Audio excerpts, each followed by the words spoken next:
우리 그리스도인들이 가장 관심이 많은 부분이 성령에 관한 일인 것 같습니다. 우리 구원의 가장 중요한 요소이기 때문입니다. 가장 중요한 요소이기에 또한 오해도 많습니다.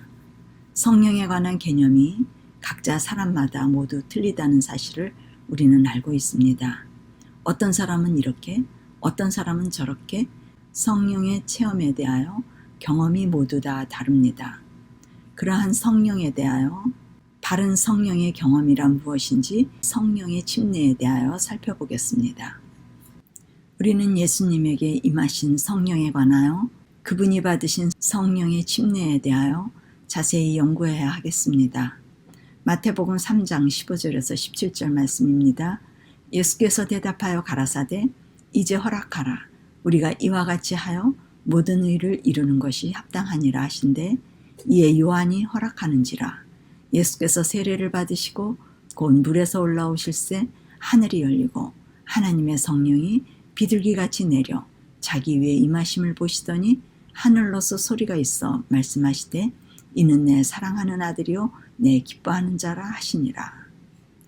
그리스도께서 물에서 올라오자마자 하늘에서 성령이 내려와 그에게 임하시면서 하나님을 기쁘시게 하는 사랑하는 자녀라고 말씀하시는 성령의 침례를 받으셨습니다. 우리가 성령의 침례를 받으면 하나님의 자녀가 되고 그분이 기뻐하는 자임을 알 수 있습니다. 그리스도께서는 우리에게 모본을 보여주시기 위하여 침례를 받으셨습니다. 그러한 면에서 우리도 성령의 침례를 받아야 하나님의 자녀가 될 수 있고 하나님께서 기뻐하시는 자가 될 수 있습니다. 성령의 침례를 받는 것이 하나님의 모든 의를 이루는 것이라고 말씀합니다. 우리에게도 모든 의가 이루어지려면 성령의 침례를 받아야 합니다. 예수님은 성령의 침례를 받으시고 모든 의가 이루어지셔서 성령이 이끌려 광야로 나가 사단에게 시험을 받고 승리하시게 되었습니다. 우리도 성령의 침례를 받으면 우리에게 모든 의가 이루어지고 사단의 시험을 물리치고 승리할 수 있는 능력을 얻게 된다는 모본을 보이신 것입니다. 우리 스스로는 결코 사단의 시험을 이길 수 없고 반드시 우리도 성령의 침례를 받아서 승리할 수 있다는 교훈의 내용입니다. 예수님은 광야에서 3가지 시험에서 승리하시자 공생애가 시작되는 것을 마태복음 4장에서 알 수 있습니다. 죄를 승리해야 공생애, 곧 제사장의 생애가 시작되고 말씀의 능력도 따르게 된다는 것을 알려줍니다. 우리도 성령의 침례를 받으면 시험을 이기고 죄에서 승리하면서 공생애가 시작될 수 있다는 영적 의미를 찾을 수 있습니다. 이 공생애는 전도나 선교의 차원의 개념보다는 공생애를 사는 사람들의 전도법은 회개라는 것과 천국이 이르렀다는 전도의 내용이 있는 말씀을 전할 수 있음을 의미합니다. 이렇게 성령의 침례는 우리에게 중요한 생애의 전환점이 되는 계기인 것을 알 수 있습니다. 그러면 우리는 어떻게 성령의 침례를 받고 모든 의가 우리에게 이루어질 수 있을까요? 하나님께서는 우리에게 성령의 침례를 어떻게 받을 수 있는지 자세히 알려주셨습니다. 하나님께서는 이미 그 길을 모두 알려주셨고 그리스도께서 알려주신 길을 그대로 따라가라고 하셨습니다. 지난 시간에 이어 모든 회개가 끝나고 성막 휘장을 열고 들어가면 성소 마당으로 들어가게 됩니다. 마당에는 3가지 기물이 있습니다. 마당 가운데 있는 번제단과 북쪽에 양 잡는 곳과 번제단과 성소 중간에 물두멍이 있습니다. 양 잡는 곳은 죄인이 죄를 양에게 전가하여 죄인이 안수한 양을 죽이고 피를 받는 곳입니다. 죄인이 양을 죽일 때 자신의 죄가 짐승에게 옮겨지도록 안수하는 것은 자신도 예수님과 함께 죽는 것을 의미합니다. 죄인과 예수님이 피로 계약이 이루어짐을 의미합니다. 피의 언약은 목숨과 목숨으로 맺어진 생명을 내걸고 맺어지는 언약입니다. 예수님은 우리에게 목숨을 이미 내주셨지만 우리는 예수님께 목숨을 내드리지 않기 때문에 언약이 맺어지지 못합니다. 그러므로 우리에게 회개가 필요합니다. 우리가 회개하여 예수님께 애정과 목숨을 드리는 마음이 되면 성소 안에서 피의 언약이 맺어지게 됩니다. 다음은 번제단이 있습니다. 번제단은 예수님의 죽으심을 표상합니다. 우리의 죄를 짊어지신 예수님이 십자가에서 죽으시고 태워 없어지면 하나님께서 그 제물을 연락받으셔서 흠양하시고 죄인에게 성령을 내려주심을 의미합니다. 죄인이 성령을 받으면 모든 의가 이루어지게 됩니다. 예수님께서 성령의 침례를 받으심으로 모든 의를 이루시는 것을 우리에게 모본으로 보여주셨습니다. 다음은 물두멍이 있습니다. 물두멍은 침례를 의미합니다. 침례는 죄인이 물속에 들어가서 자아가 죽는 것을 의미합니다. 죄인이 물속에 들어가 죽고 물 밖으로 나올 때에는 새 사람으로 부활한다는 영적 교훈을 말해주는 기물입니다. 제사장들은 짐승의 피를 받아 성소에 들어가기 전에 손과 발을 물두멍에서 씻는 예식 후에 성소에 들어가곤 합니다. 이렇게 마당의 세 가지 기물은 모두 그리스도의 죽으심을 예표하며 또한 그분과 함께 우리의 죽음도 표상하는 것으로 우리의 죽음으로 성령을 받게 됨을 말해주는 영적 교훈입니다. 마당은 죽음의 장소입니다. 그리스도만 죽으시는 곳이 아니라 우리도 죽는 곳입니다. 그분이 이 땅에 오신 목적은 죽으시기 위함입니다. 오늘 우리도 이 땅에 태어난 목적은 주어진 시간에 죽기 위해 존재하는 시간들입니다. 죄인들은 모두 영적으로 한 번 죽기 위하여 태어나는 것입니다. 그러나 많은 사람들은 죽기 위해 태어나는 것이라고 생각하지 않고 잘 살기 위해 태어나는 것이라고 생각합니다. 이 땅에서 잘 살려고 하니까 성령의 침례를 받는 경험을 하지 못합니다.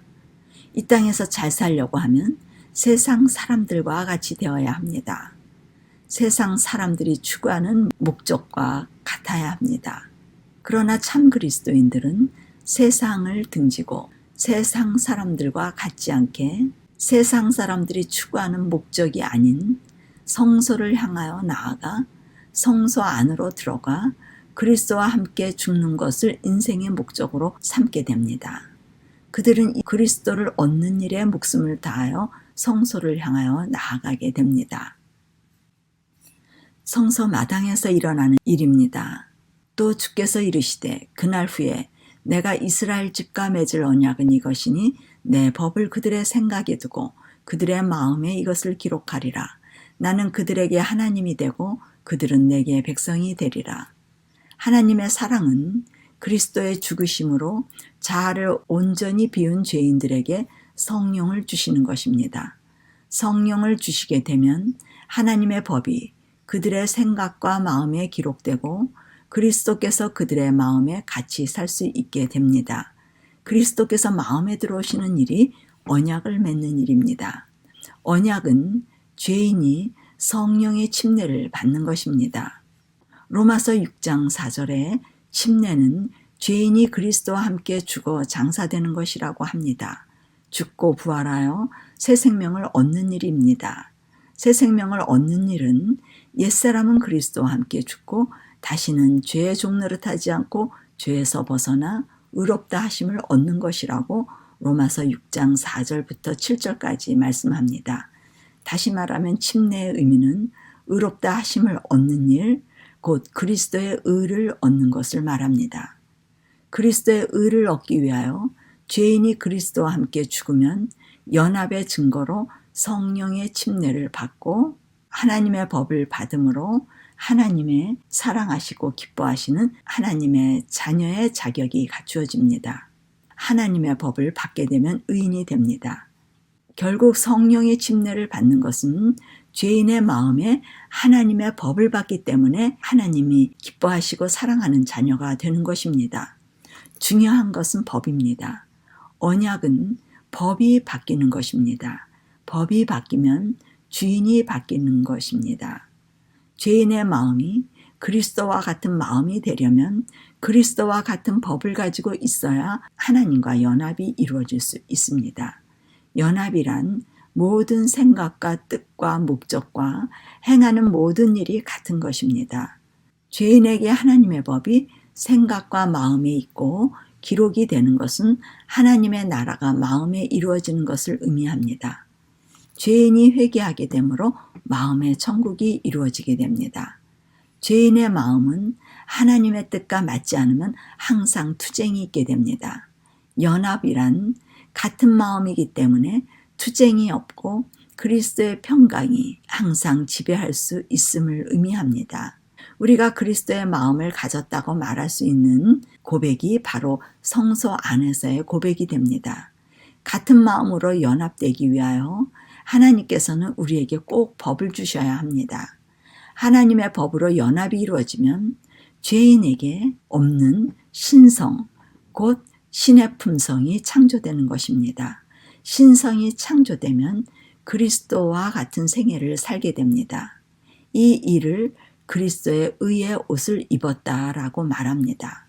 탕자가 아버지 집에 가까이 올 때 아버지가 아버지의 집 성소의 마당으로 데려다가 번제단에서 아버지의 옷을 입히시고 가락지를 끼우고 살찐 짐승을 죽이고 잔치를 베푸는 일이 성령의 침례로 하나님의 법을 받고 언약을 맺는 장면입니다.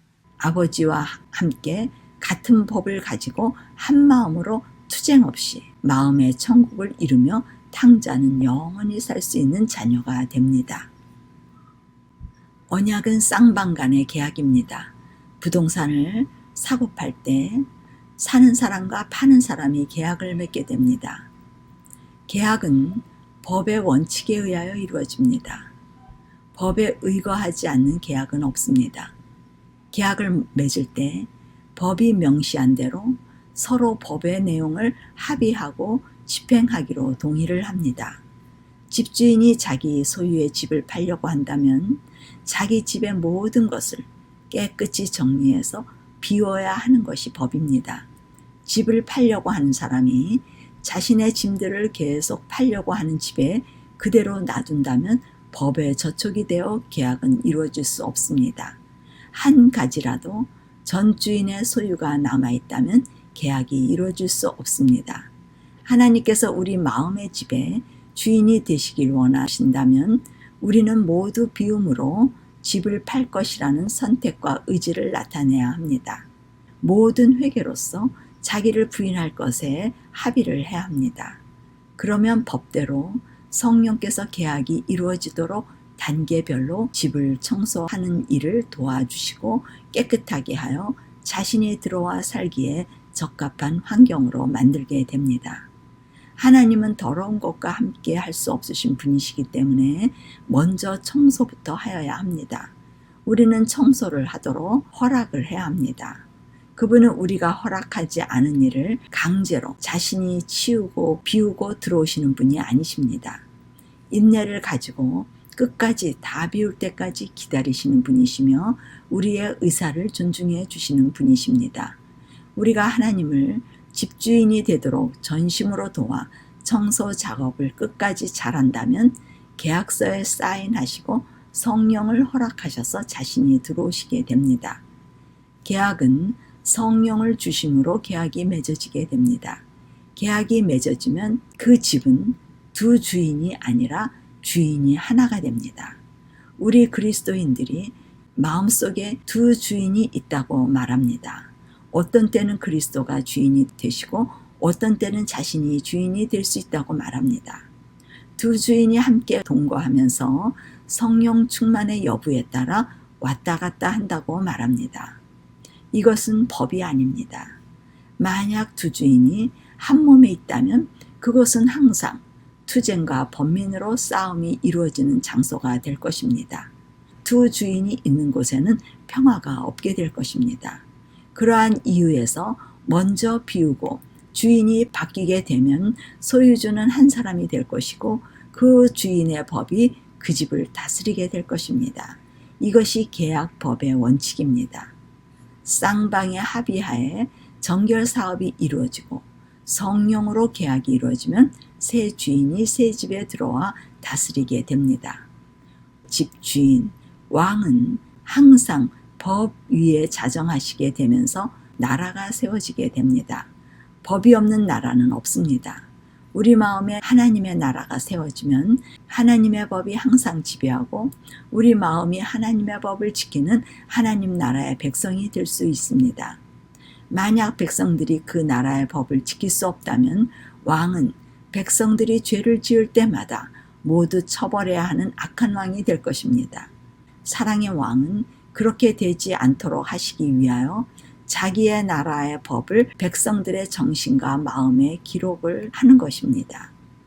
마음에 기록하고 새겨주면 백성들의 사상과 정신에 그 나라의 법 정신이 뇌의 신경의 뿌리를 타고 연결되도록 뇌 속에 장치를 해놓았기 때문에 백성들은 잊어버리지 않고 법을 자연스럽게 지킬 수 있습니다. 백성들은 법을 범하여 처벌을 받을 필요가 없고 두려움도 없어 안정과 쉼과 평화 가운데 살 수 있는 곳이 천국입니다. 하늘나라에는 왕과 백성들이 모두 같은 법으로 사상과 뜻과 목적이 같아서 서로 잘 알고 교제가 잘 되고 늘 안식과 평화가 있게 됩니다. 이곳이 아버지의 집, 성전 안에 거하는 삶이 되며 하늘나라가 됩니다. 이 일은 강요나 강제가 조금도 없어 쌍방의 동의하에 기꺼이 집 소유주가 바뀌는 것입니다. 그러나 아무리 값을 치르고 집의 주인이 바뀌었다고 해도 전 주인이 다시 자기 집의 소유주가 되길 원한다면 언제든지 계약은 해약될 수 있고 집주인은 바뀔 수 있습니다. 전적으로 계약은 우리의 선택과 동의에 따라 결정되어집니다. 많은 사람들이 성령이 자신 안에 있고 하나님과 언약이 이루어졌으며 하나님의 사랑하는 자녀가 되었다고 고백합니다. 성령이 자신을 주관하고 성령의 음성을 듣고 있다고 말합니다. 그러나 그들의 마음은 항상 자신의 이기심과 투쟁하고 죄에 대하여 이기지 못하는 삶을 살고 있습니다. 그들은 성령이 자신 안에 있지만 죄와 투쟁이 치열해질 수밖에 없고 그러한 연약성 때문에 그리스도께서 거저 입혀주시는 의의 옷이 필요하다고 말합니다. 그리스도께서 의의 옷을 입혀주셔서 자신은 비록 죄를 짓지만 의롭다고 여겨주셔서 의로워지는 것이라고 말합니다. 이것이 자신의 의가 아니라 그리스도의 의로 구원을 받는 것이라고 말합니다. 대부분 그리스도인들이 성령에 관하여 이러한 지식으로 알고 있습니다. 성령이 우리 마음 안에 있으면 예수님의 마음이 된 상태입니다. 예수님의 마음은 이기심이 없고 죄에 대하여 승리하시는 분이십니다. 그의 마음은 죄인을 누구나 언제나 사랑하는 정신을 가지고 있으시기 때문에 누구도 미워하는 마음이 없고 속상해하는 마음도 없습니다. 그분은 자신 안에 이기심의 투쟁으로 고민하지 않으시는 분이십니다. 그분의 마음은 투쟁이 아닌 하나님을 신뢰하심으로 항상 평화가 지배하였습니다. 그분의 마음이 우리의 모본이 될 수 있습니다. 광야에서 외부적으로 사단의 유혹이 오는 시험도 내부에 하나님의 모든 말씀으로 사시는 분이시기 때문에 승리할 수 있었습니다. 대부분의 그리스도인들은 이타심이 지배하는 예수님의 마음이 아닙니다. 다시 말하면 성령의 침례를 받은 마음이 아닙니다. 그리스도와 같은 성령의 침례를 받은 사람들이 아닙니다. 성령으로 언약이 맺어지지 않았습니다. 성령에 관한 오해가 만연하고 있습니다. 성령을 주시는 목적이 죄를 승리하여 그리스도의 평강이 마음을 지배하고 생명이 잘 자라도록 합니다. 그리스도의 마음, 곧 신의 품성, 신성을 주시는 성령을 받으면 죄를 승리할 수 있게 됩니다. 성령의 품성의 열매가 나타나고 원수도 사랑하는 계명을 지킬 수 있는 마음이 될 수 있습니다. 그러나 죄를 지을 수밖에 없고 이기심과 죄로 인하여 투쟁하고 원수가 미워지고 근심과 걱정과 속상함을 경험하고 있다면 성령을 받은 것이 아닙니다. 그리스도의 마음과 자기의 마음이 오락가락하는 일은 성령, 곧 신의 성품을 받은 사람이 아닙니다. 우리가 입술로만 언약이 이루어졌다라고 말하는 것이 아니라 우리 마음의 소유주가 바뀜으로 하나님의 집인 성전으로 마음이 새롭게 단장되어야 합니다. 원수를 사랑하는 그리스도의 마음으로 항상 살 수 있게 하시는 창조된 언약으로 계명 곧 하나님의 법을 지킬 수 있는 언약이 맺어져야 합니다.